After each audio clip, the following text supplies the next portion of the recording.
I had another video that I wanted to make in a continuation of the previous one that I just made.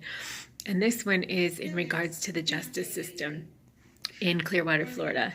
And I have witnessed the coronavirus, and I've witnessed a sincere amount of domestic violence in the justice system since October 15th, 2013. And that date is when I was given an order of protection, and I was scheduled to have a permanent court hearing, a court hearing on October 24th, 2013, with a decision would be made whether the protective order would be permanent or whether it would be temporary and be eliminated. And so the court hearing scheduled for October 24th, 2013 never occurred. And on October 17th, 2013, my son was taken and given to his dad, who was on a protective order at the time. So just in 48 hours, we experienced complete and total devastation, life-changing devastation, meaning that as a PTA mom and a kindergarten classroom volunteer, and I was signed up to help the children learn to read. I had already started that. I was also the field trip mom. I was scheduled to go on the field trips.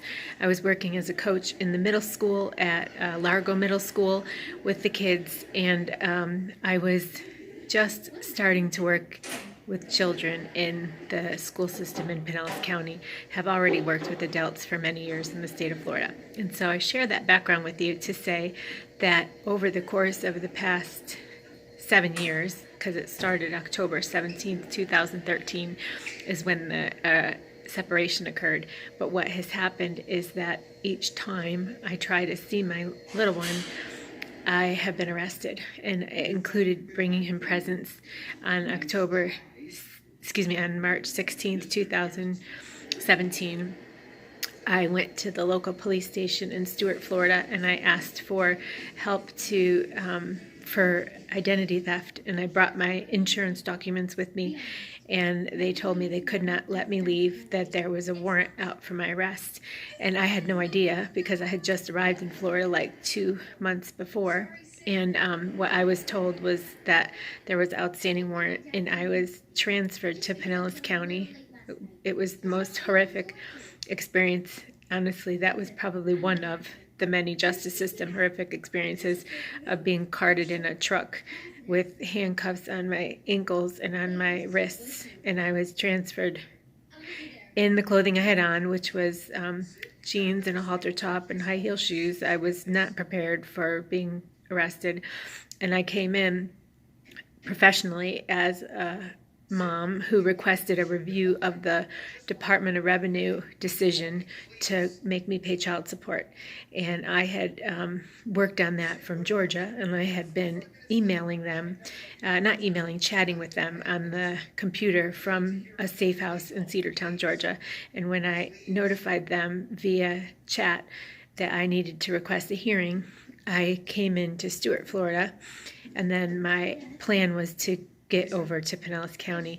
I came in and stayed in Stuart, Florida for the simple fact that I had already experienced domestic violence from the police in Pinellas County, and I felt that it might be safer to be in Stuart, start work, and then get over to Pinellas County. It didn't happen, and what I learned was that if you miss a hearing, that they will put out a warrant for your arrest. So what they did was they kept me overnight, and they questioned me, how much money do you have, and wanted to know what I was going to pay in child support.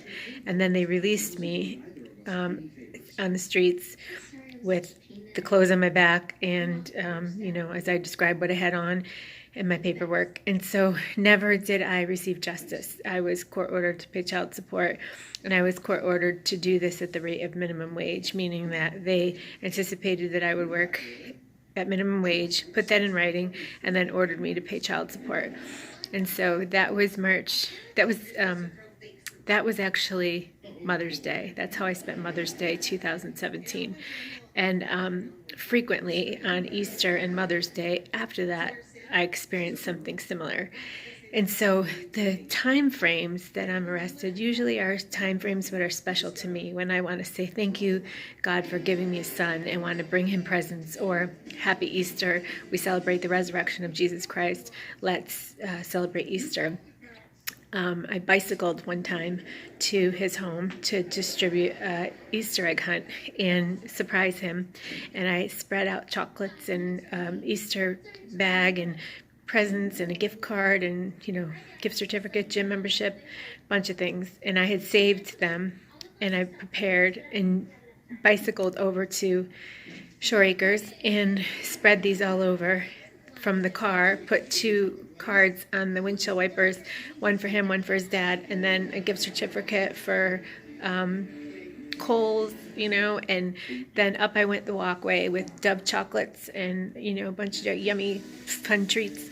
And I had Easter bunny ears on, and I went right up to the front door, and then so that when he woke up in the morning, he would have such a delightful morning, filled with surprises. Even though I wasn't able to see him, I would be able to leave something special for him. When I got back out to my bicycle, I was greeted by a police officer and his partner, and they threatened me and told me that I was arrested, basically. Didn't give me an opportunity to just leave, and told me my bicycle would be locked to the church next door, and then I could get it when I got out. That was considered property. And then handcuffed me so tight and put me in the back seat of the cruiser.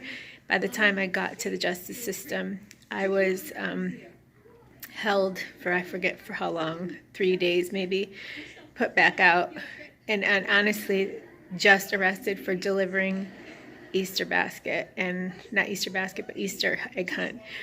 And when I went back to the church, I was told that my bicycle was put in the dumpster. And later that week, when I talked to my son, he said the Easter bunny didn't come. And so that's just an example of what human trafficking is. And being court ordered to make minimum wage and pay child support is another aspect of human trafficking. I personally was working in the school system for a very short time. I worked for 5 weeks when this happened, taught a class twice a week for 5 weeks. And I went in with such genuine New York enthusiasm. And I say New York enthusiasm because the teacher in me, I went to a teacher's school for my bachelor's degree, and I studied psychology. But I went to USF and I studied education. And so as a Florida teacher, the victimization that I have experienced is so severe that I really felt that it's necessary to speak about it. The next piece I want to speak about is that when I was incarcerated on a different occasion, I was so severely abused by the staff. I was pulled out of a trailer home where somebody gave me a place to stay at 1:30 in the morning by a single police officer, and I was removed from the home, and I was told to get in the car. I had no shoes on, and I asked, could I put my shoes on? I was told, no, you can't put your shoes on. And I was taken to the justice system. And then I was told by somebody at the gate, one of the men who work in the medical assessment units, that I was his worst nightmare ever. And then he documented something about me, I don't even know what, but when I got upstairs, I was held in solitary confinement for, I think 2 or 3 days. They fed me food through a door, like has a little tiny mail slot in it, and they fed me food through there. There was a stainless steel toilet bowl, disgusting thing inside the room. And I still to this day have no idea how they could ever justify putting somebody like me in solitary confinement, pull me up out of the house in the middle of the night, one man, one police officer.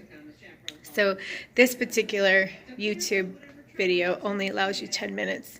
So I'm trying to think if there were a wrap. I guess the end of this would be, that's only 3 of the many incarcerations.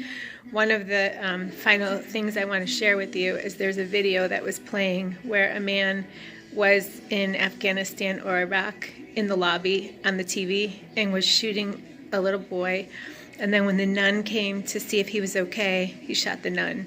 And so as a women's and children's coach who worked for the Women's and Children's Department in Baycare Health System and also the Human Resources Department, I encourage you to take seriously my asking for help.